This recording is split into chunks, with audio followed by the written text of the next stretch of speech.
इस पर आप स्टार लगा लो, ये इंपॉर्टेंट है एग्जाम के लिए। इसमें कह रहा है स्टेट गिविंग रीजन, कह रहा है कारण बताओ whether the current ratio will improve. Improve का मतलब होता है इंक्रीज हो जाना, और डिक्लाइन, डिक्लाइन का मतलब है डिक्रीज हो जाना, और will have no effect, no effect का मतलब हो गया एक तरह से नो चेंज, सेम रहना, in each of the following transactions if current ratio is 2:1। चलो, तो एग्जाम में इसकी प्रेजेंटेशन मैं बताऊंगा कि कैसे आपको करनी है, लेकिन जैसे जब वो आपको इस तरह से करंट रेशियो दे 2:1, तो आप एक एज्यूम्ड फिगर अपने आप कर लिया करो। तो मैं यहीं लिख देता हूं, आप क्या एज्यूम कर लो कि करंट एसेट है 2 लाख और करंट लायबिलिटी है 1 लाख, ऐसे, क्योंकि करंट रेशियो 2:1 का मतलब क्या होगा कि कोई ना कोई ऐसी फिगर्स रहेंगी ना कि करंट एसेट जो है वो 2 गुना होंगे करंट लायबिलिटीज के। तो आप कुछ भी एज्यूम फिगर कर लिया करो, उससे थोड़ा सा आसानी हो जाती है, ठीक है। चलो, तो जैसे मैं एक पहला आपको डिस्कस करता हूं। पहले में लिखा है transaction cash paid to trade payable, आप ऐसे एज्यूम कर लो 50,000 फॉर एग्जाम्पल, ठीक है, अपने समझने के लिए। अभी जो मैं यहां लिख रहा हूं वो एग्जाम प्रेजेंटेशन नहीं है, वो मैं नीचे करूंगा, पर ये भी मैं समझा रहा हूं। तो हमने कैश पे करा ट्रेड पेबल्स को, मान लेते हैं 50,000। तो आप इसकी अकाउंटिंग इक्वेशन सोचो बस, कि अगर आप 50,000 रुपये पे करोगे ट्रेड पेबल को, तो इससे क्या होगा, आपका कैश कम हो जाएगा और आपके लायबिलिटी कम हो जाएंगे। तो अगर मैं अपनी एज्यूम्ड फिगर्स के ही हिसाब से आपसे ये पूछूं कि अब बताओ नए करंट एसेट और नई करंट लायबिलिटियां कितनी कितनी हो जाएंगी, तो आप कहोगे कि करंट एसेट भी 50,000 कम हो गए और करंट लायबिलिटियां भी 50,000 कम हो गई, राइट। तो नए करंट एसेट और नई करंट लायबिलिटी के हिसाब से अब आप अगर नया करंट रेशियो निकालोगे तो कितना आएगा, 3:1। तो अब आपको ये बताना होता है बस एग्जाम के अंदर कि इस ट्रांजैक्शन की वजह से आपका रेशियो इंप्रूव हुआ या कम हुआ। तो पहले कितना था, मतलब 2:1, और इस ट्रांजैक्शन के बाद कितना हो गया, 3:1। तो आप क्या कहोगे, क्या हो गया, रेशियो इंप्रूव हो गया। तो देखो किताब वालों का भी आंसर दिखा रहा हूं, ए का आंसर क्या दे रखा है, इंप्रूव हो गया। समझ आया। लेकिन आप एग्जाम में कैसे करोगे इसको, एग्जाम में क्या प्रेजेंटेशन होगी, तो वो लिखो मेरे साथ, सॉल्यूशन। हाँ, टेबल, सही कह रहे हैं बच्चे, स्कूल के योद्धा।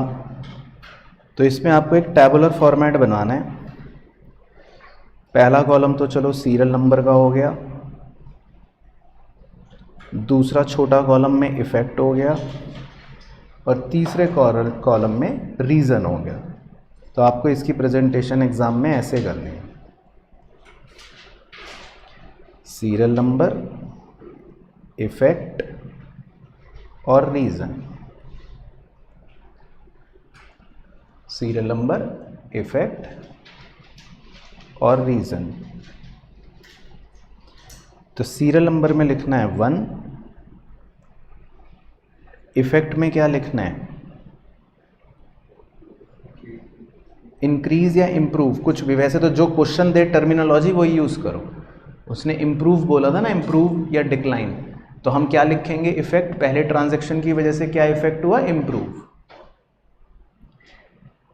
अब रीजन जो है वो बताओ आप क्या लिखोगे, रीजन, स्कूल के योद्धा। मतलब रीजन क्या लिखेंगे भाई, इंप्रूव हो गया वो मुझे दिख रहा है कि पहले 2:1 था और अब 3:1 हो गया, तो अंग्रेजी में क्या रीजन लिखा जाएगा इसका,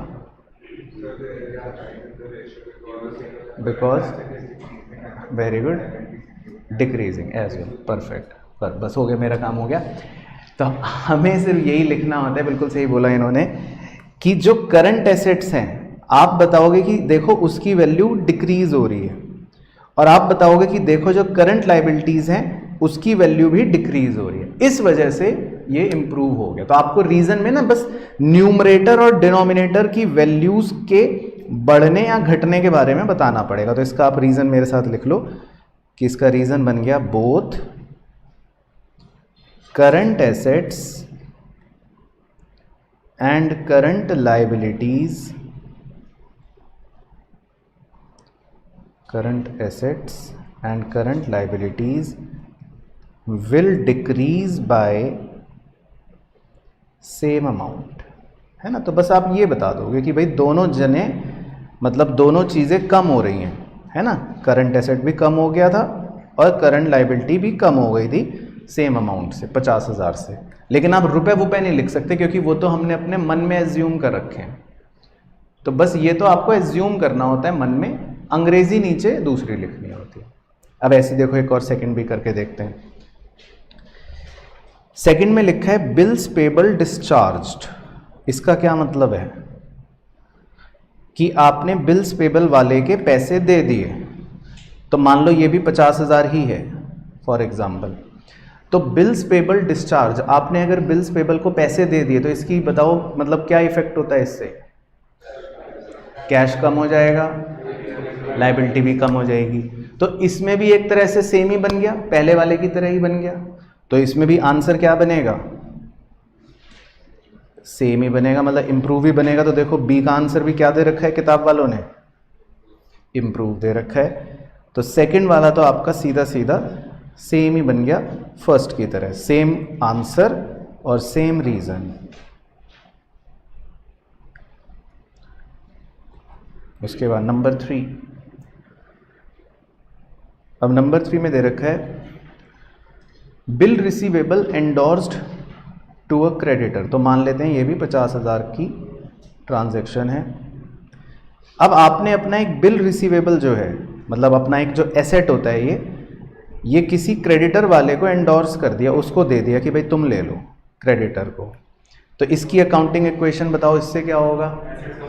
आपका एसेट कम हो जाएगा बिल रिसीवेबल और आपका लायबिलिटी क्रेडिटर भी कम हो जाएगा। तो एक तरह से ये भी आपका सेम ही बन गया, दोनों चीज़ें कम हो रही हैं। तो इसका आंसर भी देखो, सी का आंसर भी क्या हो जाएगा? इम्प्रूव हो जाएगा। और रीज़न भी सेम ही है क्योंकि ये भी एक तरह से ऊपर वालों की तरह ही सेम बन गया। उसके बाद नंबर 4। नंबर 4 में लिखा है payment of final dividend already declared. अब इसका मतलब होता है कि मान लो हमने कोई डिविडेंड जो है जो हमने डिक्लेयर कर रखा था, मतलब एक लायबिलिटी होता है डिक्लेयर डिविडेंड, मतलब कि ये एक करंट लायबिलिटी होता है। तो कह रहा है आपने उसकी पेमेंट कर दी, मतलब हमने पैसे दे दिए। तो अगर हम अपने किसी करंट लायबिलिटी वाले के पैसे दे देंगे, मान लो ये 50,000 ही है फॉर एग्जांपल, तो इसका क्या इफेक्ट होगा? आपका एसेट कैश कम हो जाएगा और आपकी लायबिलिटी भी कम हो जाएगी। तो मतलब इसमें भी इत्तेफाक से सेम ही इफेक्ट है। तो इसीलिए इसका भी आंसर देखो डी का भी क्या है? इम्प्रूव। तो मतलब मज़े आ रहे हैं आपके तो कि सेम ही आंसर और सेम ही रीज़न। लेकिन एग्ज़ाम में ज़रूरी नहीं कि ऐसे ही देगा वो। उसके बाद नंबर 5। नंबर 5 में लिखा है जी purchase of stock in trade. मतलब आपने स्टॉक खरीदा, मान लेते हैं 50,000 का। तो अब आप गुड्स खरीद रहे हो, स्टॉक खरीद रहे हो और उधार पे खरीद रहे हो। तो इससे अकाउंटिंग इक्वेशन सोचो क्या इफेक्ट होगा? आपका एसेट कैश बढ़ जाएगा और आपकी लायबिलिटी भी बढ़ जाएगी। तो इसको हम एक बार सॉल्व करके देखते हैं। तो अब आपके नए करंट एसेट कितने बन जाएंगे? 250, क्योंकि 50,000 से एसेट बढ़ गए। और नई करंट लायबिलिटी कितनी हो जाएगी? बोलो ना, 150। करंट लायबिलिटी कितनी हो जाएगी 1 लाख से बढ़ के? 150। तो अब आप इसका नया करंट रेशो निकालो कि 250 अपॉन 150 करने से न्यू करंट रेशो कितना आएगा? 1.6:1। और पहले कितना था रेशो? 2:1। तो अब क्या हो गया इसका मतलब रेशो में? डिक्रीज हो गया। तो देखो पांचवे का आंसर इन्होंने किताब वालों ने भी दे रखा है, डिक्लाइन हो गया। ठीक है, समझ आया आपको? तो अब इसका बताओ आंसर क्या लिखना होगा। इफेक्ट तो लिख लेंगे डिक्लाइन, रीजन बताओ। बिल्कुल सही, both current asset and current liability will increase by same amount. इस बार ये रीजन बन गया, both current asset and current liability will increase by same amount. उसके बाद नंबर 6, नंबर 6 में लिखा है जी bills receivable endorse to a creditor. वो मान लो ऊपर वाला सी वाला पॉइंट ही ले लो, सी का उल्टा हो गया, बस कह रहा है डिसऑनर्ड। तो जो हमने बिल्स रिसीवेबल क्रेडिटर को दिया था, मतलब जो सी वाला पॉइंट था उसका अब उल्टा हो गया, वो बिल डिसऑनर हो गया। तो जैसे ही bill receivable endorse to creditor dishonour होगा तो आपकी लाइबिलिटी फिर बढ़ जाएगी और आपका जो डेट बिल्स रिसीवेबल है वो भी एसेट्स भी बढ़ जाएगा एक तरह से, मतलब कि आपका सी वाले पॉइंट का उल्टा हो जाएगा। तो अब बताओ इससे क्या हो जाएगा एक तरह से, मतलब यही जो ऊपर केस बना, दोनों चीजें बढ़ जाएंगी सेम अमाउंट से, आपका एसेट भी बढ़ जाएगा और आपकी लाइबिलिटी भी बढ़ जाएगी सेम अमाउंट से। तो मतलब आपका रेशो क्या हो जाएगा एक तरह से, डिक्लाइन हो जाएगा, क्योंकि दोनों चीजें बढ़ गई ना, एफ पॉइंट में दोनों चीजें बढ़ रही हैं, लाइबिलिटी भी बढ़ रही है और आपकी एसेट भी बढ़ रही है। तो इसमें सेम ही आंसर और सेम ही रीजन बन गया। उसके बाद जी नंबर 7, नंबर 7 में कह रहा है purchase of stock and trade for cash. आपने स्टॉक खरीदा तो आपके एसेट बढ़ गए, और फॉर कैश, कैश में खरीदा तो एसेट कम भी हो गए। तो एसेट बढ़े भी एसेट कम भी हो गए, तो नो इफेक्ट, कुछ भी नहीं होगा। तो इसमें हम आंसर कह देंगे नो इफेक्ट, कुछ नहीं होगा। तो इसका आंसर बन गया नो इफेक्ट। और इसका रीजन बताओ।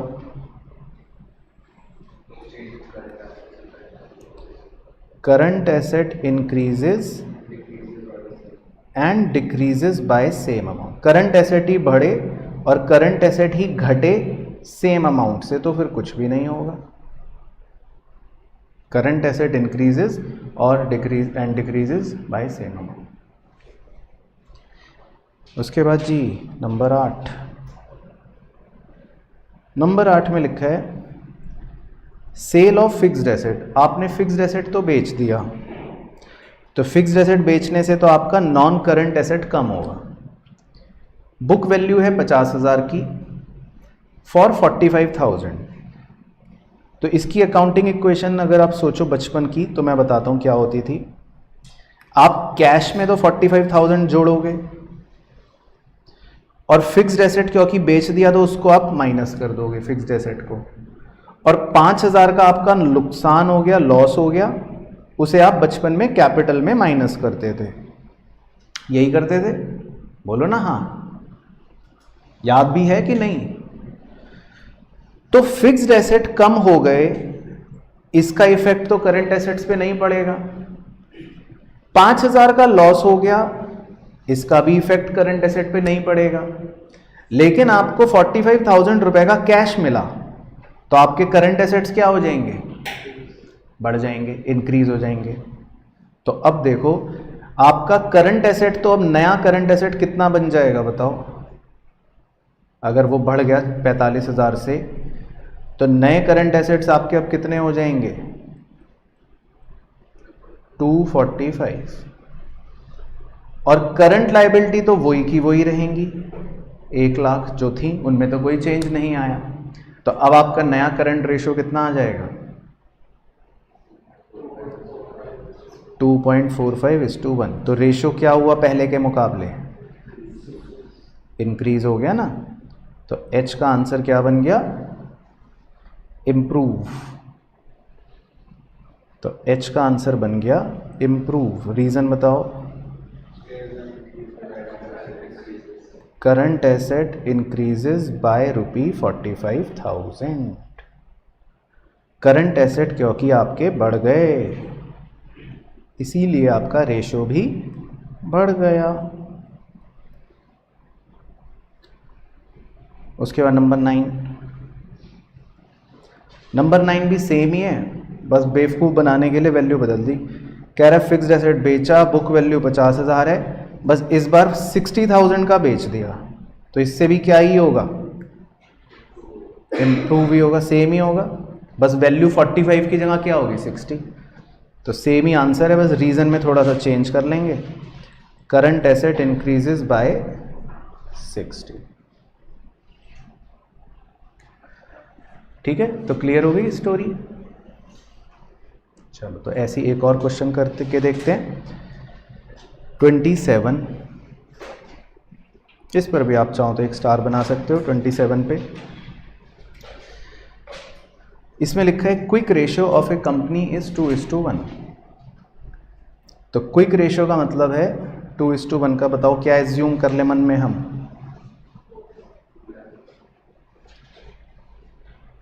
लिक्विड एसेट कितना एज्यूम कर लें, 2 लाख, और करंट लायबिलिटी कितनी एज्यूम कर लें, 1 लाख। कह रहा है state giving reasons which of the following transaction would improve, reduce and no change to the quick ratio. चलो तो वही खेल करना है। पहले ए पॉइंट पढ़ते हैं। ए में लिखा है purchase of goods for cash. इसकी अकाउंटिंग इक्वेशन सोचते हैं। मान लो ये फिगर 50,000 है, तो सोचो ए पॉइंट की अकाउंटिंग इक्वेशन बताओ। गुड्स खरीदे तो क्या होगा, आप स्टॉक में बढ़ाओगे 50,000 और कैश में घटा दोगे 50,000। यही करोगे, यही करोगे। अब जैसे ही आपका कैश कम हुआ 50,000, तो इसका मतलब अब आपके नए लिक्विड एसेट्स कितने बन जाएंगे,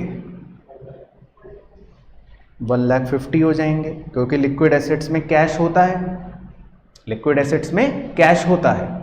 तो कैश कम होने का मतलब है कि आपके लिक्विड एसेट्स कम हो जाएंगे। और करंट लायबिलिटी तो आपकी अभी भी एज इट इज सेम ही चलेगी, 1 लाख। तो अब आप देखो कि आपका नया लिक्विड रेशो कितना आ जाएगा इसे सॉल्व करोगे तो 1.5:1 यही आ जाएगा आपका नया लिक्विड रेशो। बोलो ना हाँ। तो पहले कितना था लिक्विड रेशो, मतलब क्विक रेशो 2:1, और अभी कितना हो गया 1.5:1। तो रेशो में क्या हुआ, बढ़ोतरी या गिरावट, गिरावट। ठीक है, समझ गए। तो आपका रेशो क्या हो जाएगा, रिड्यूस हो जाएगा। तो इसका रीजन मुझे ओरली सुनाओ, क्या लिखोगे।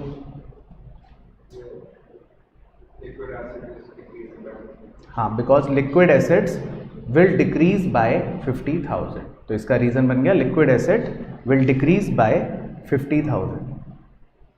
हाँ, स्टॉक तो लिक्विड एसेट में नहीं आता ना, तो स्टॉक जो होता है तो लिक्विड एसेट में वैसे भी नहीं आता, तो इससे कोई फर्क नहीं पड़ा। चलो बी, इसमें बस ऐसे ही लिख रहे हैं आंसर, प्रेजेंटेशन एग्जाम के अब आप वैसे ही सेम करोगे सब में। अब बी में लिखा है purchase of goods on credit. आओ ये भी देखते हैं। अब आपने मान लेते हैं 50,000 रुपए के गुड्स उधार पे खरीदे। तो अब इससे बताओ अकाउंटिंग इक्वेशन के हिसाब से गुड्स खरीदे तो आप स्टॉक बढ़ाओगे, और आपने उधार पे खरीदे तो क्रेडिटर भी बढ़ा लोगे। अब इसका प्रभाव सोचो, लिक्विड एसेट्स पर कुछ पड़ेगा क्या, बताओ। कुछ नहीं पड़ेगा, वो तो सेम ही रहेंगे 2 लाख। और करंट लायबिलिटी वो बढ़ जाएगी।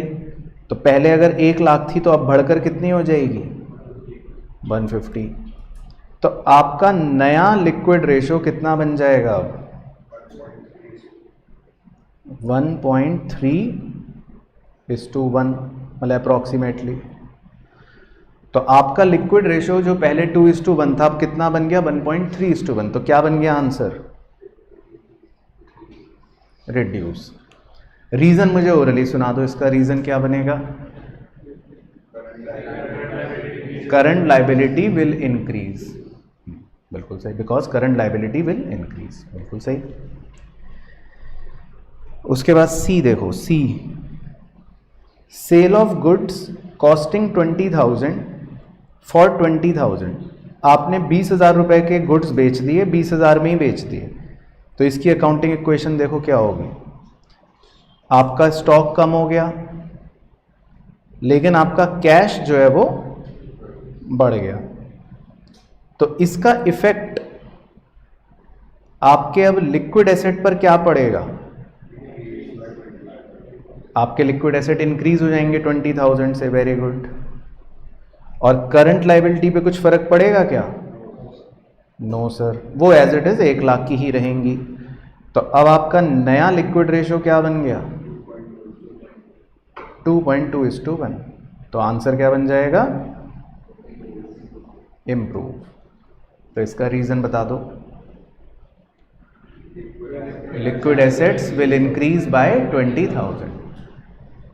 ठीक है, क्लियर है? डी तो खैर सेम ही है, वो ओरली कर लेते हैं। डी और सी सेम ही थे। डी में भी बस सेल ऑफ गुड्स लिखा है, कॉस्टिंग 20,000, बस वैल्यू बदल दी, कह रहा है 22,000 के हुए। तो मतलब सी और डी तो सेम ही हो गए, है ना। प्रॉफिट होगा तो वो तो कैपिटल में जुड़ेगा, उससे वैसे भी हमें कोई मतलब नहीं है। तो डी और सी तो सेम ही हो गए, तो सेम ही आंसर, सेम ही रीजन, सेम ही कहानी। उसके बाद E, cash received from trade receivable 50,000 रुपये मान लेते हैं। अब हमें अपने डेटर से 50,000 रुपये कैश मिला, तो इसकी अकाउंटिंग इक्वेशन सोचो क्या होगी? कैश में इंक्रीज हो जाएगा और डेटर्स में डिक्रीज हो जाएगा। तो आपके लिक्विड एसेट्स पर क्या प्रभाव पड़ा? नो चेंज, क्योंकि लिक्विड एसेट्स ही बढ़े और लिक्विड एसेट्स ही घटे। करंट लाइबिलिटी पर तो वैसे ही कोई चेंज नहीं हो रहा, तो इसका मतलब रेशियो में क्या होगा? No change. तो ई पॉइंट का आंसर बन गया नो चेंज। तो ई का देखो आंसर दे रखा है किताब वालों ने भी, नो चेंज। तो इसका रीजन बता दो ओरली क्या होगा? Liquid asset will increase and decrease by same amount. Perfect. तो समझ आ गई स्टोरी? हेलो बच्चों, क्या आपका भी सपना है चार्टर्ड अकाउंटेंट बनने का और आप चाहते हैं अपनी सीए की जर्नी मेरे साथ, यानी कि हमारी पूरी आरकेजी टीम के साथ कंप्लीट करना? तो आपको करना है सिर्फ एक काम। आरकेजी सीए क्लासेस के ऐप को आज ही डाउनलोड कीजिए। यहां पर आपको सीए फाउंडेशन, सीए इंटर और सीए फाइनल की आपकी कंप्लीट जर्नी की गाइडेंस मिलेगी। आरकेजी के साथ अपनी सीए की तैयारी करने के लिए आपको मिलते हैं दोनों ऑप्शंस, यानी कि अगर आप ऑनलाइन घर बैठे तैयारी करना चाहते हैं तो वो भी आप कर सकते हैं, और अगर आप ऑफलाइन इंस्टीट्यूट में आकर अपनी प्रिपरेशन करना चाहते हैं तो वो भी आप कर सकते हैं। लेकिन आपको करना है सिर्फ एक काम, आरकेजी सीए क्लासेस के ऐप को आज ही डाउनलोड करें। इसका लिंक आपको नीचे वीडियो के डिस्क्रिप्शन में भी मिल जाएगा। तो सभी प्यारे प्यारे बच्चों को मेरी तरफ से बहुत बहुत बेस्ट विशेस। आई होप आपकी सीए की जर्नी बहुत अच्छी रहे और आप एक बहुत अच्छे सक्सेसफुल चार्टर्ड अकाउंटेंट बन के निकले। Calculate inventory turnover ratio from the following information. चलो, तो पहले तो हम इन्वेंट्री टर्नओवर रेशियो निकालते हैं। एक बार आप फॉर्मूला बताओ, उसने जानकारियां दे रखी हैं। ओपनिंग इन्वेंट्री 40,000, परचेजेस 3,20,000 और क्लोजिंग इन्वेंट्री 1,20,000। तो पहले हम सॉल्व कर लेते हैं। आइए जी, तो सॉल्व करते हैं। तो इन्वेंट्री टर्नओवर रेशियो का फॉर्मूला बताओ। COGS upon average inventory. अब COGS तो दे नहीं रखा, तो COGS का फॉर्मूला बताओ। Opening inventory plus purchase minus closing inventory. और एवरेज इन्वेंट्री का फॉर्मूला बताओ।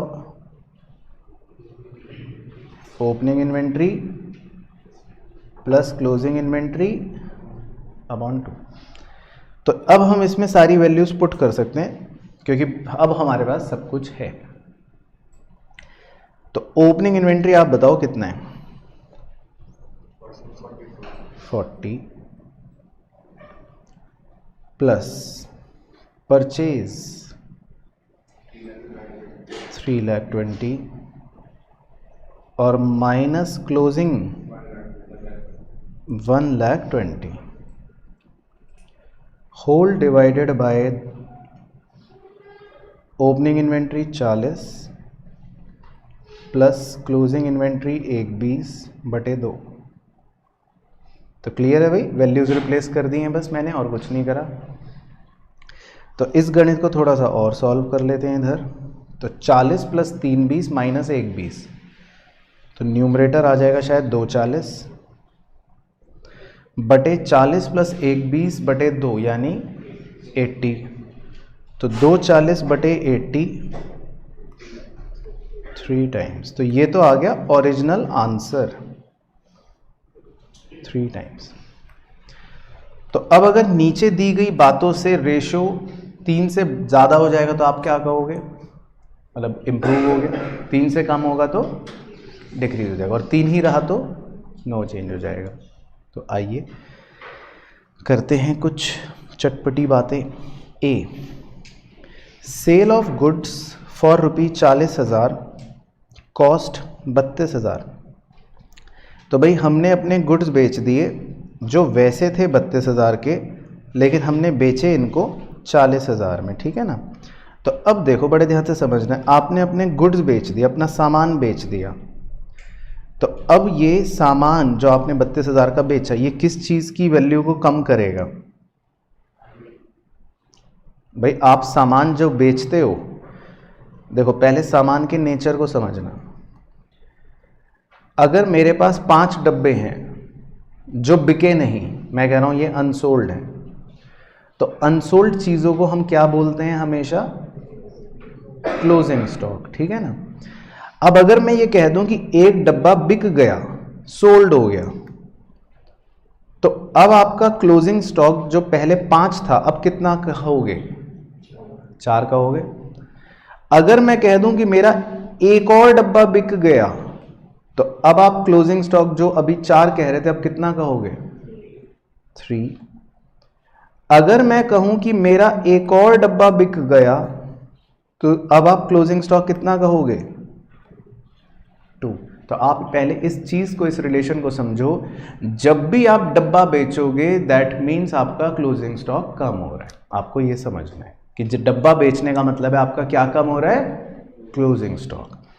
तो अब मैंने कितने का डब्बा बेचा? डब्बे की कॉस्ट क्या है? 32,000। तो इसका मतलब अब मेरा क्लोजिंग स्टॉक 1,20,000 की बजाय कितना हो जाएगा? 88,000। अब मेरा क्लोजिंग स्टॉक कितना हो जाएगा? 88,000। आपको फर्स्ट पॉइंट के पहले आधे पार्ट से ये समझना है। तो जब भी आप डब्बा बेचोगे तो डब्बे बेचने से क्या होगा? खुद बोलो अपने मुंह से। क्लोजिंग स्टॉक कम हो जाएगा, कम हो जाएगा। बात समझ आई इतनी? अच्छा जी, अब आपने बेचा उसको 40,000 में, 40 में बेचा। तो पहले अगर आपने सेल करी 40 की, तो मतलब एक तरह से आपके पास पैसे आ गए होंगे और सेल वैल्यू बढ़ गई होगी, कैश आ गया होगा और सेल मतलब सेल हो गई होगी। तो अब यहां पर सेल का या कैश का हमारा कोई रोल तो है नहीं, तो उससे हमें कोई टेंशन नहीं। तो अब मैं दोबारा से फॉर्मूले में डालकर इन्वेंट्री टर्नओवर रेशियो निकालूंगा। बड़े ध्यान से सुनना, आप इसे कैलकुलेट करवाऊंगा। ओपनिंग इन्वेंट्री कितनी लूंगा? ओपनिंग इन्वेंट्री कितनी लूंगा बताओ? 40, वो एज इट इज लूंगा। परचेज कितनी लूंगा बताओ? 3,20,000, वो एज इट इज लूंगा। लेकिन क्लोजिंग स्टॉक कितना लूंगा अब? 88। अब क्योंकि क्लोजिंग स्टॉक में मेरे परिवर्तन आ गए। बात समझ आ रही है? तो अब आप पॉइंट 1 मतलब ए पार्ट का आंसर निकालो। ए पार्ट में दोबारा से इन्वेंट्री टर्नओवर रेशियो फॉर्मूला वो ऊपर लिखा। अब हम रिवाइज्ड फिगर्स डालते हैं। लो एक मैं आप ही के साथ सॉल्व कर लेता हूं। तो ओपनिंग इन्वेंट्री 40 लिख लेता हूं, परचेज को 320 ही लिख लेता हूं, लेकिन क्लोजिंग इन्वेंट्री कितनी लिखूंगा जी? 88 whole divided by opening inventory 40 ही लिखूंगा प्लस, लेकिन क्लोजिंग इन्वेंट्री कितनी लिखूंगा 88। तो बस जो चेंज हुआ मुझे उस पर ध्यान लेना है। अब इसको सॉल्व करके आप नया इन्वेंट्री टर्नओवर रेशियो निकाल लो। तो निकालो ओम बाबू, इस पूरी गणित को सॉल्व करके नया रेशियो, पहले न्यूमरेटर बताओ कितना आएगा और न्यूमरेटर कितना आया 272 और डिनोमिनेटर 64,000। ओके, तो कितना बन गया जी 4.2 टाइम्स कह रहे हैं हमारे मित्र, यही 4.2 टाइम्स। तो बताओ ए का आंसर क्या बन गया, हमारा रेशो क्या हो गया, इंक्रीज हो गया। तो इसमें आपको कोई रीज़न वो वाला नहीं लिखना, क्योंकि इसमें तो वैल्यूज़ ही है ना, तो इसमें रीज़न क्या है, इसमें वैल्यू निकाल दी हमने, आंसर सॉल्व कर लिया। तो हमारा रेशो देखो ए का आ गया इंक्रीज, तो इसका मतलब किताब वालों का पहला तो ठीक है। ओके जी, अब बस मैं सब में आपको नई वैल्यूज देता चलूंगा और आप सॉल्व करके नया रेशो निकालते चलोगे। भाई क्लियर है भाई, डील डन। अगले तो सॉल्व ना करूं मैं आपके साथ, अगले में मैं रिवाइज वैल्यू आपको बताऊंगा, आप नया रेशो मुझे बताओगे, ऐसे चलेंगे, ठीक है। चलो अब बी में कह रहा है, अरे बी तो सिंपल हो गया भाई। बी में कह रहा है increase in the value of closing inventory by 40,000। उसने तो खुद ही बता दिया कि क्लोजिंग इन्वेंट्री की वैल्यू 40,000 से बढ़ा दो। लो जी, तो opening stock same, purchase same, बस क्लोजिंग इन्वेंट्री कितना ले लोगे 160। तो अब जल्दी से सॉल्व करो और ये बताओ कि अब आपका इन्वेंट्री टर्नओवर रेशो कितना आएगा, रिवाइज्ड वैल्यू डाल के। खुद करना, मैं नहीं बताऊंगा। तो ओपनिंग 40 है, परचेज 320। चलो मैं लिख देता हूं, बस मन कर रहा है। ओपनिंग तो as it is, purchase as it is, बस क्लोजिंग इन्वेंट्री 160 ले लेना। तो ओपनिंग एज इट इज और क्लोजिंग वाली 160 ले लेना। तो इस पूरी गणित को सॉल्व करो 2 टाइम्स। तो इसका मतलब आपका रेशो क्या हुआ, पहले था 3, अब हो गया 2, 2 टाइम्स, मतलब डिक्रीज हो गया। ठीक है जी, तो क्लियर हुआ। तो किताब वालों का भी सेकंड का आंसर इसका मतलब सही है। अब उसके बाद है जी सी। सी में लिखा है गुड्स परचेज्ड फॉर 80,000। गुड्स आपने खरीदे 80,000 के। तो जब आप गुड्स खरीदोगे, देखो डब्बे खरीद रहे हो और खरीद रहे हो और खरीद रहे हो और खरीद रहे हो, तो डब्बे खरीदने की वजह से 2 चीजें आपकी बढ़ेंगी। क्या क्या? एक तो आपकी परचेज बढ़ जाएगी, अब आपकी रिवाइज्ड परचेज की वैल्यू 4 लाख बन जाएगी। और भाई ये डब्बे खरीदे आपने तो ऑब्वियसली आपका सामान बढ़ गया, स्टॉक बढ़ गया, तो अब आपका क्लोजिंग स्टॉक कितना हो जाएगा?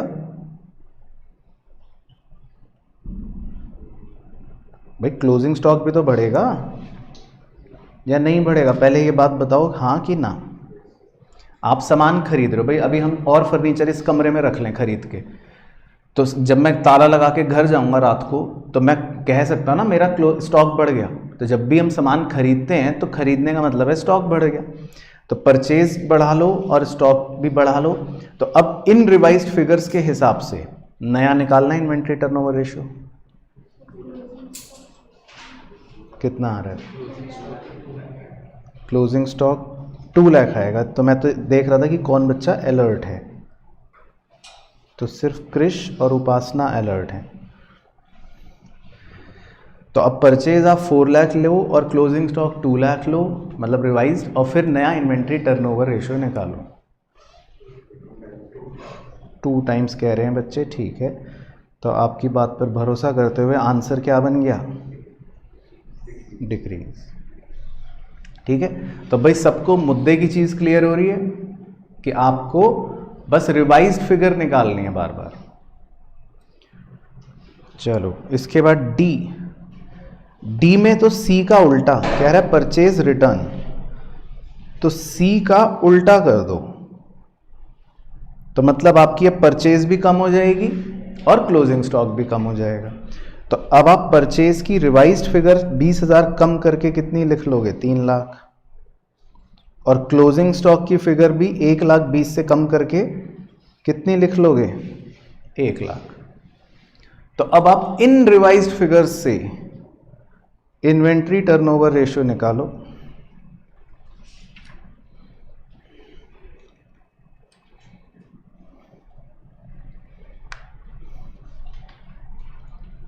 तो इन रिवाइज्ड फिगर से, क्योंकि परचेज भी कम हो गया और क्लोजिंग स्टॉक भी कम हो गई, तो इन रिवाइज्ड फिगर से इन्वेंट्री टर्नओवर रेशियो मुझे बताओ। तो 3.7 आ रहा है जी अप्रोक्सीमेटली। तो क्या हो जाएगा फिर? तो डी का आंसर हो जाएगा इंक्रीज। तो क्लियर है भाई?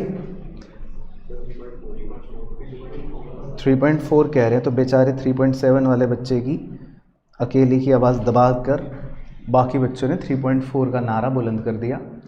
तो 3.4 कर लेते, तो 3 से तो ज़्यादा आ रहा है भाई, तो इंक्रीज तो तब भी हो ही रहा है। और वो तो वैसे भी होगा, बताओ मुझे कैसे पता था? क्योंकि सी का आंसर हो रहा था डिक्रीज और डी उसका सी का उल्टा था। तो अगर सी का आंसर क्या हो रहा था? डिक्रीज, तो डी का आंसर क्या हो गया? इंक्रीज। वैसे तो मुझे इतना तो पता था इंक्रीज ही होगा। अब एग्जैक्टली कितना हुआ? 3.4। तो क्लियर है भाई? उसके बाद ई और एफ सिंपल हो जाएंगे, मैं बताता हूं कैसे। ई में लिखा है गुड्स कॉस्टिंग 10,000 रुपए विड्रॉन फॉर पर्सनल यूज। आप गुड्स को घर ले गए पर्सनल यूज के लिए। और एफ भी साथ में पढ़ लो, एफ में लिखा है goods costing 20,000 distributed as free samples. तो क्लास 11th में जब आप छोटे मासूम बच्चे थे, आज से 5 साल पहले, तो आपको ये सब छोटी छोटी एंट्रियां सिखाई जाती थी कि भाई गुड्स विड्रॉ कर लिया प्रोप्राइटर ने, या गुड्स को फ्री सैंपल में दे दिया। तो आपको याद है, तो हम परचेज को कम कर देते थे, परचेज में से माइनस करते थे इसे फाइनल अकाउंट्स में, याद है? पहले तो बोलो हाँ या ना। चलो, तो मतलब नहीं याद। तो जब भी गुड्स जो हैं वो चाहे पर्सनल यूज के लिए या फ्री सैंपल के लिए आप दे देते हो, तो इन बातों का मतलब बिल्कुल डी पॉइंट वाला ही है।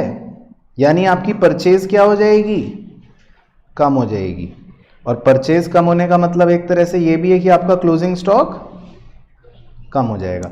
तो ई और एफ पॉइंट जो हैं ये तो सेम, मतलब डी ही पॉइंट्स हैं, एक तरह से अंग्रेजी बदल दी उसने बस।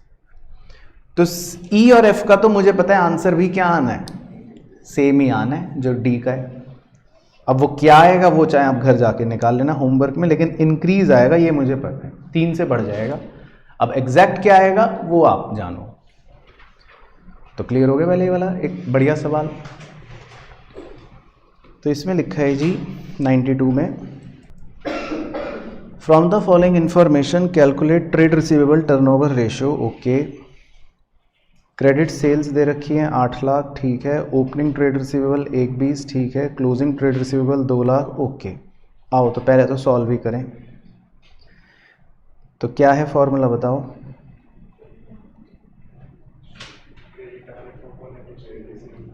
Credit RFO divided by average trade receivable. बस वैल्यू पुट कर लेते हैं। क्रेडिट RFO कितना दे रखा है? 8 lakh divided by opening trade receivable कितने हैं? 120 और क्लोजिंग 2 लाख। तो एवरेज निकालने के लिए मैं ऐसे लिख लूं, मतलब ओपनिंग 120 प्लस क्लोजिंग 2 लाख बटे 2। तो अब ये पूरी गणित सॉल्व कर लेते हैं एक बार। तो 8 लाख बटे 160, तो 8 लाख बटे 160 कितने गुना? 5 टाइम्स। ओके, ठीक है जी। अब अगर 5 से ज़्यादा हुआ किसी कारणवश तो कह देंगे इंक्रीज, कम हुआ तो डिक्रीज, 5 ही रहा तो नो चेंज। चलो, तो अब उसने कहा है कि बताओ रेशो बढ़ेगा घटेगा कि नो चेंज होगा, तो देख लेते हैं। नंबर 1, बच्चे होशियार हैं वैसे तो हमारे। Collection from trade receivables. सोचो बस, अकाउंटिंग इक्वेशन सोचने की कोशिश करा करो। आपको डेटर से पैसे मिल गए, तो देखो डेटर से पैसे मिल गए तो क्या क्या होगा। देखो, आप कैश में प्लस करते थे बचपन में, पैसे मिल गए और आपके डेटर्स क्या हो जाएंगे, कम हो जाएंगे। तो डेटर्स कम होने का मतलब है एक तरह से कि आपके जो क्लोजिंग ट्रेड रिसीवेबल्स हैं वो क्या हो जाएंगे, कम हो जाएंगे। पहले अकाउंटिंग इक्वेशन समझ आई भाई, डेटर से पैसा मिला तो आपको कैश बढ़ गया और डेटर कम हो गया। अब कैश के बढ़ने से तो चलो मेरी सेहत पे कोई फर्क नहीं पड़ रहा, लेकिन क्लोजिंग ट्रेड रिसीवेबल जैसे ही कम हुए 40,000, तो बस अब मैं रिवाइज्ड फिगर लिख के दे रहा हूं, फिर आप दोबारा सॉल्व आप करोगे। तो बताओ क्लोजिंग ट्रेड रिसीवेबल आप कितना लोगे अब,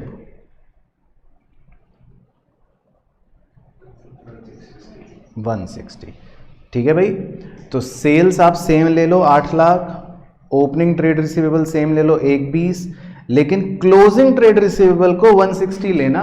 और अब नया ट्रेड रिसीवेबल टर्नओवर रेशियो निकाल के मुझे बताओ, वो तो आपका काम है मेरा नहीं, फिर देखेंगे कि क्या हुआ। तो मैं भी कर लेता हूं, चलो मन कर रहा है आपकी शक्लें देख के। तो सेल एज इट इज लिख लो 8 lakh, opening trade receivable as it is लिख लो 120, लेकिन क्लोजिंग ट्रेड रिसीवेबल कितने लिखोगे, सिर्फ 160। तो 8 लाख बटे 140, तो कितना आ जाएगा जी, 5.7। ठीक है, तो 5.7 ले लेते हैं। ओके, तो इसका मतलब रेशो क्या हुआ, इंक्रीज हो गया। तो इसका मतलब फर्स्ट का आंसर किताब वालों का इंक्रीज होना चाहिए। ओके, तो क्लियर हो गया भाई। उसके बाद सेकंड भी बच्चे बता सकते हैं। सेकंड में तो कह रहा है, शक्ल में दे रखा है क्रेडिट आरएफओ, क्रेडिट सेल 80,000 की आपने कर दी। तो अब तो सीधी सीधी मतलब कि क्या बताऊं, क्रेडिट सेल्स अगर आपने 80,000 की कर दी है, तो अब इसके 2 प्रभाव बताओ। बचपन में हम क्या करते थे, मतलब वैसे सोचो तो भाई आपने क्रेडिट पे सेल करी तो आपके डेटर भी बढ़ेंगे, आपके डेटर बढ़ जाएंगे। तो डेटर बढ़ने का मतलब है आपका जो क्लोजिंग ट्रेड रिसीवेबल है वो बढ़ जाएगा, है ना। कितना हो जाएगा वो अब क्लोजिंग ट्रेड रिसीवेबल, 280।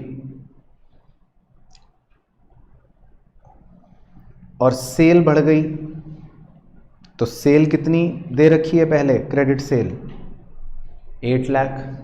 तो 8 लाख सेल अब 80 और बढ़ गई तो कितनी हो जाएगी, 880।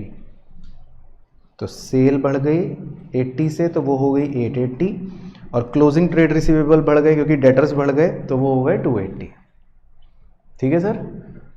तो अब इन फिगर्स के साथ सेल को भी चेंज करके और क्लोजिंग ट्रेड रिसीवेबल को भी चेंज करके निकाल के देखते हैं।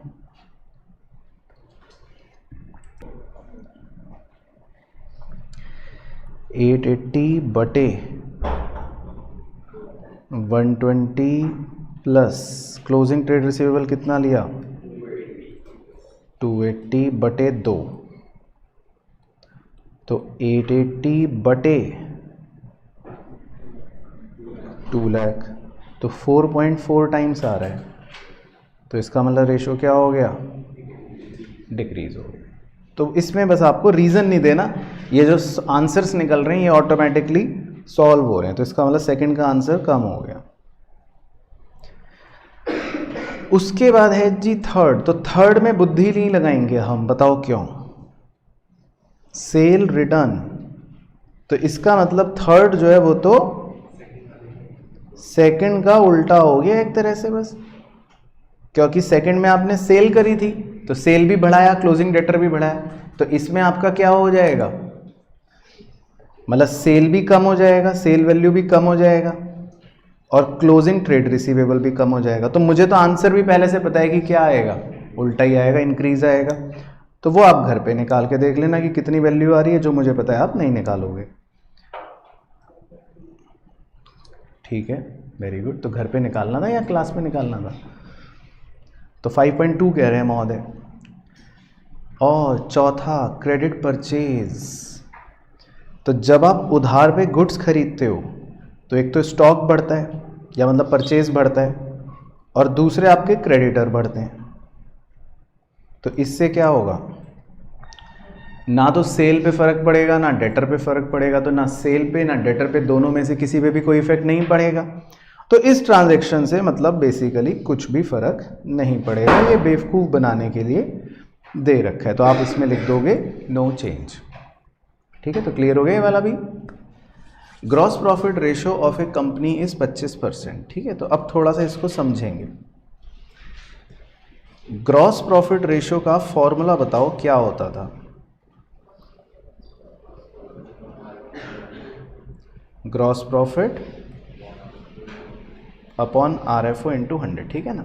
अब इसको थोड़ा ध्यान से समझना कि ये ग्रॉस प्रॉफिट रेशियो क्या डिनोट करता है किसी भी कंपनी के बारे में। देखो, है ना, ग्रॉस प्रॉफिट रेशियो ये डिनोट करता है किसी भी कंपनी के बारे में कि अगर मान लो मेरी सेल 10 लाख रुपए की है फॉर एग्जांपल पूरे साल की, तो ग्रॉस प्रॉफिट रेशियो ये बताता है कि अगर मैं 10 लाख का माल बेचता हूं, ये मेरी अगर सेल है, तो इसका मतलब मैं इस सेल पर 2,50,000 रुपए क्या कमाता हूं? Gross profit. क्योंकि अगर आप इसे सॉल्व करोगे तो ग्रॉस प्रॉफिट रेशियो आ जाएगा 25%। बात समझ आ रही? इसी बात को और बताता हूं। अगर मान लो किसी कंपनी की सेल है 20 लाख रुपए, तो ग्रॉस प्रॉफिट रेशियो 25% का मतलब है कि वो कितना ग्रॉस प्रॉफिट कमाती होगी? 5 लाख रुपए। ये मतलब है कि अगर किसी कंपनी की सेल है 20 लाख रुपए, तो वो कितना ग्रॉस प्रॉफिट कमाती होगी? 25% का मतलब है 5 लाख रुपए। बात समझे? और एक और एग्जांपल सुन लो कि अगर मान लो किसी कंपनी की सेल्स है 1 करोड़ रुपए, तो ग्रॉस प्रॉफिट रेशियो 25% का मतलब है कि वो कितना ग्रॉस प्रॉफिट कमाती होगी? 25 लाख रुपए। तो आपको ग्रॉस प्रॉफिट रेशियो को मतलब समझना आ गया कि ग्रॉस प्रॉफिट रेशियो ये बताता है कि आप अपने सेल पर कितने प्रतिशत ग्रॉस प्रॉफिट कमाते हैं। अच्छा, अब देखो जो आगे के पॉइंट्स हैं कि स्टेट गिविंग रीजंस। तो मैं रीजंस आपको लिखवाऊंगा। Which of the following transaction will increase और डिक्रीज और not alter the gross profit ratio. ठीक है, तो नंबर 1 में दे रखा है purchase of stock in trade 50,000 रुपये। तो देखो अब हमने परचेज करा 50,000 रुपये से। ठीक है, तो ध्यान से सुनना, बड़े ध्यान से सुनना, सिर्फ देखते रहना, मैं नीचे समझा रहा हूं। यहां पे हम ग्रॉस प्रॉफिट को कैसे निकालते हैं? RFO minus COGS।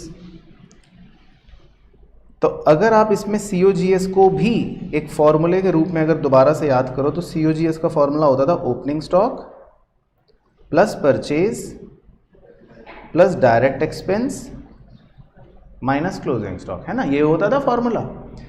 तो अब जैसे ही उसने कहा कि मैंने गुड्स खरीदे 50,000 रुपए के, अब इसको बस ध्यान से समझना है, वो आपकी जिम्मेदारी है, फिर मैं लिखवा दूंगा रीजन। जैसे ही आप 50,000 के गुड्स खरीदोगे तो देखो ध्यान से, RFO पे कोई फर्क नहीं, ओपनिंग स्टॉक पे कोई फर्क नहीं, डायरेक्ट एक्सपेंस पे कोई फर्क नहीं। लेकिन जैसे ही आपने गुड्स खरीदे तो इसका मतलब आपके परचेज की फिगर में 50,000 रुपये और जुड़ जाएंगे, या 50,000 रुपये ये फिगर और बढ़ जाएगी। और क्योंकि ये परचेज में आपने 50,000 रुपये और जोड़ लिए हैं, मतलब आपके पास 50,000 रुपये के डब्बे और आ गए हैं, तो इसका मतलब आपके क्लोजिंग स्टॉक की फिगर भी 50,000 रुपये और बढ़ जाएगी। तो आपको अब उस पोर्शन को ध्यान से एनालाइज करना है। मैं थोड़ा सा जूम कर देता हूं। तो अगर मैं ये कहूं कि एक ट्रांजैक्शन ऐसी हो रही है जिसमें 50,000 रुपये के इफेक्ट को हम ऐड भी कर रहे हैं एक ब्रैकेट के अंदर, और 50,000 रुपये के इफेक्ट को घटा भी रहे हैं उसी ब्रैकेट के अंदर, तो अल्टीमेटली ये ब्रैकेट का जो आंसर आएगा वो पहले की तरह सेम ही रहने वाला है, क्योंकि आप उस ब्रैकेट के ही अंदर 50,000 को ऐड भी कर रहे हो और उसी ब्रैकेट के अंदर 50,000 को घटा भी रहे हो। मतलब परचेज बढ़ भी रहा है जो ऐड हो रहा है, और क्लोजिंग स्टॉक जो माइनस हो रहा है वो भी बढ़ रहा है। तो पहले आपको बात समझ आई। तो इस ट्रांजैक्शन की वजह से रेशो पर क्या कोई असर पड़ने वाला है? बताओ, ये है मुद्दा कि इस ट्रांजैक्शन की वजह से रेशो पे क्या कोई असर पड़ने वाला है? नहीं पड़ने वाला, नो चेंज। क्लियर हो गया पॉइंट? तो बस आप मेरे साथ रीजन लिख लो कि फर्स्ट में आपको रीजन क्या लिखना है। पहले आप ही चलो बताने की कोशिश करो क्या रीजन होगा फर्स्ट का। तो लिखो, देखो जो वहां करा वही इंग्लिश में लिखना है। रीजन में जो मैंने समझाया वही इंग्लिश में लिखना है कि both purchases and closing stock क्या इंक्रीजेस बाय सेम अमाउंट। दोनों की वैल्यू सेम अमाउंट से बढ़ रही है। अब क्योंकि मैथमेटिकल इक्वेशन ऐसी है कि एक चीज प्लस हो रही है एक माइनस हो रही है, तो दोनों आपस में एक तरह से नलीफाई हो ही जाएंगे, है ना। तो आप अगर कोई इमेजिनरी फिगर्स लेकर भी सॉल्व करोगे तो भी यही होगा। तो हालांकि हमें करना नहीं है, तो हम तो रीजन लिखना है और बस अगले पे बढ़ना है। अच्छा, इसी तरह अब सेकंड मेरे लिए आसान हो गया। सेकंड में कह रहा है परचेज रिटर्न 15,000। तो अब इसमें क्या होगा? अब परचेज हमने कही तो कहा कि परचेज बढ़ गया, क्लोजिंग स्टॉक बढ़ गया, तो परचेज रिटर्न तो मतलब उसका उल्टा। तो मतलब अगर उसका उल्टा करें तो आप दोबारा से यहाँ पे जूम करके देखो, तो एक तरह से मैं परचेज की जो भी वैल्यू होगी पहले वो 15,000 रुपये कम करके लिख रहा हूँगा। मान लो पहले वैल्यू थी 1 लाख, तो अब कितने लिखूंगा? 85। और इसी तरह क्लोजिंग स्टॉक की वैल्यू भी जो भी पहले लिखी होगी उसमें भी मैं 15,000 कम करके लिखूंगा। तो मान लो पहले क्लोजिंग स्टॉक अगर लिखा था 1 लाख, तो अब कितनी लिखूंगा? 85। तो लेकिन जो परचेज और क्लोजिंग स्टॉक दोनों क्योंकि मैथमेटिकल इक्वेशन में एक जुड़ रहा है और एक घट रहा है, तो ये 15,000 का इफेक्ट ऑटोमेटिकली क्या बन जाएगा? 0 ही हो जाएगा, कोई इफेक्ट नहीं पड़ेगा। तो आपको समझ आ रहा है पॉइंट? तो इस ट्रांजैक्शन की वजह से भी रेशियो में क्या होगा? No change. तो आप रीजन लिख लो, both purchases and closing stock decreases by same amount. तो मैथमेटिकल इक्वेशन ऐसी बनी हुई है कि परचेज ऐड हो रहा है, क्लोजिंग स्टॉक घट रहा है, तो सेम अमाउंट क्योंकि बढ़ेगा भी घटेगा भी तो अल्टीमेटली नो इफेक्ट ही रहेगा। तो पहले ये दोनों क्लियर हो गए। उसके बाद नंबर 3 रीजन पे आते, पहले देखते हैं ट्रांजैक्शन क्या कह रहे हैं। ये बहुत बढ़िया है। Number 3, cash cell of stock 40,000, सितारा लगा देता हूँ। अब हमने सेल करी स्टॉक की 40,000 रुपए के स्टॉक की। तो अब देखो, इससे वैसे सोचे तो क्या इफेक्ट होगा? आपने सेल करी तो इसका मतलब आपका आरएफओ क्या होगा? बढ़ जाएगा, 40,000 से बढ़ जाएगा। लेकिन आपने अपना डब्बा भी बेच दिया, मतलब अपना स्टॉक भी बेच दिया, तो आपका क्लोजिंग स्टॉक क्या हो जाएगा? कम हो जाएगा। अब आपका क्लोजिंग स्टॉक बताओ कितने रुपए से कम होगा? आपका क्लोजिंग स्टॉक कितने रुपए से कम होगा? 40 से कम होगा। तो ये है वो ब्लंडर कि अगर मैं ये कर दूं तो फिर मैं गलत हूं। इसका मतलब आपसे बड़ा गधा व्यक्ति कोई नहीं जो 40 के डब्बों को 40 में ही बेच रहा है, और माथे पर आपने टैटू बनवा रखा है कि भाई मेरा ग्रॉस प्रॉफिट 25% है। माथे पर तो आप ये टैटू बना के घूम रहे हो कि मैं 25% मुनाफा कमाता हूं, है ना। ये तो आपके माथे पर टैटू बना हुआ है, और आप कह रहे हो कि मैं 40 का डब्बा 40 का माल 40 में ही बेच रहा हूं। यही कह रहे हो ना आप? तो बस यही तो वो ब्लंडर पॉइंट है ना, जो बच्चा सोचता है ये नहीं सोचना हमें। तो आपका ये क्लोजिंग स्टॉक जो है ये 40 का नहीं होगा। मतलब ये कितने का भी होगा वो तो खैर मैथमेटिक्स बन गई, लेकिन आपका ये क्लोजिंग स्टॉक कितने का होगा? मतलब इस कम का होगा, 40 से कम का होगा। आपने बेचा इसको कितने पर है? 40 पर। ये माना जाता है। बात समझ आ रही है? तो आप अगर 40,000 रुपए में सेल कर रहे हो, तो इसका मतलब ये जो डब्बा होगा ये 40 का नहीं होगा। पहले इस बात को सब बच्चे समझ गए, ये डब्बा थोड़े से कम का होगा। अब कितने का होगा मैं ऐसी कुछ भी लिख रहा हूं, मतलब ज्यादा दिमाग में लगाना, ऐसी कॉस्ट लिख देता हूं, जितने का भी होगा। तो आप ये बताओ कि इस डब्बे को बेचकर आपने कितना ग्रॉस प्रॉफिट कमाया होगा? 25% ही कमाया होगा। तो जब हम डब्बा बेचते हैं ना, तो इससे कभी भी रेशो बढ़ता घटता नहीं है, क्योंकि आप चाहे 1 डब्बे बेचो, चाहे आप 5,000 डब्बे बेचो, चाहे आप 10 लाख डब्बे बेचो, आपका ग्रॉस प्रॉफिट रेशो हमेशा क्या रहता है? सेम रहता है। मैं उसका दोबारा लॉजिक दे देता हूं, क्यों ये मैं कह रहा हूं। देखो, मान लो मेरा एक डब्बा है 10 रुपए का, ठीक है, और मैं इसे सेल करता हूं 12.5 रुपए में, तो बताओ मैं कितना प्रॉफिट कमाता हूं? परसेंट में बताओ कि मेरा ग्रॉस प्रॉफिट क्या है। परसेंट में अगर निकालना हो कि मैं कितने प्रतिशत मुनाफा कमा रहा हूं, इसको बताओ ज़रा। पहले तो मैथमेटिक्स की क्लास लगवानी पड़ेगी आपकी। अगर 10 रुपए का डब्बा, या चलो मेरी गलती हो, सॉरी बच्चों, मुझसे पाप हो गया, 100 रुपए का डब्बा है और मैंने 125 में बेचा, चलो अब बताओ, तो इसका मतलब मैं कितने प्रतिशत मुनाफा कमा रहा हूं? 25%। ठीक है, इसका मतलब मैं कितने प्रतिशत मुनाफा कमा रहा हूं? 25।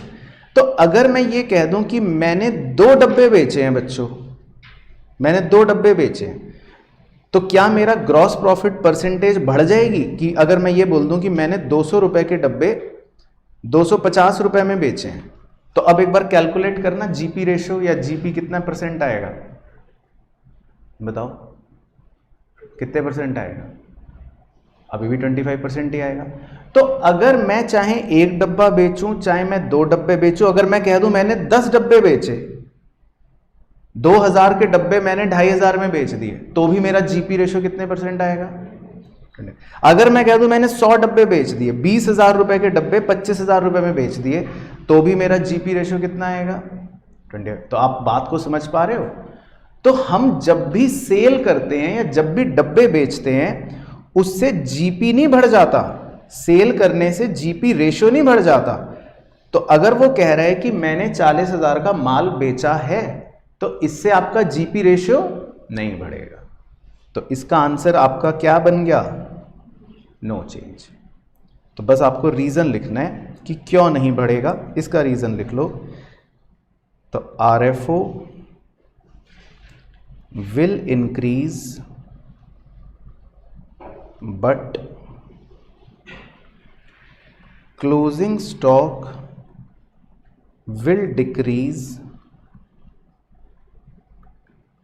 By the same percentage. इसको लर्न करके जाना घर से, इसमें रीज़न यही लिखना है। मैं आर का सिंबल बना रहा हूँ, ये रट लेना, क्योंकि अब एक एक चीज़ बिल्कुल गहराई में उतर के समझाना तो नामुमकिन हो जाता है कि हम ये क्या लिख रहे हैं अंग्रेज़ी में। लेकिन अंग्रेज़ी में जो लिख रहे हैं वो कहना वही चाहता है जो मैं आपको समझा रहा हूँ कि डब्बे आप चाहे जितने मर्जी बेच लो, उससे जीपी रेशो नहीं बढ़ेगा।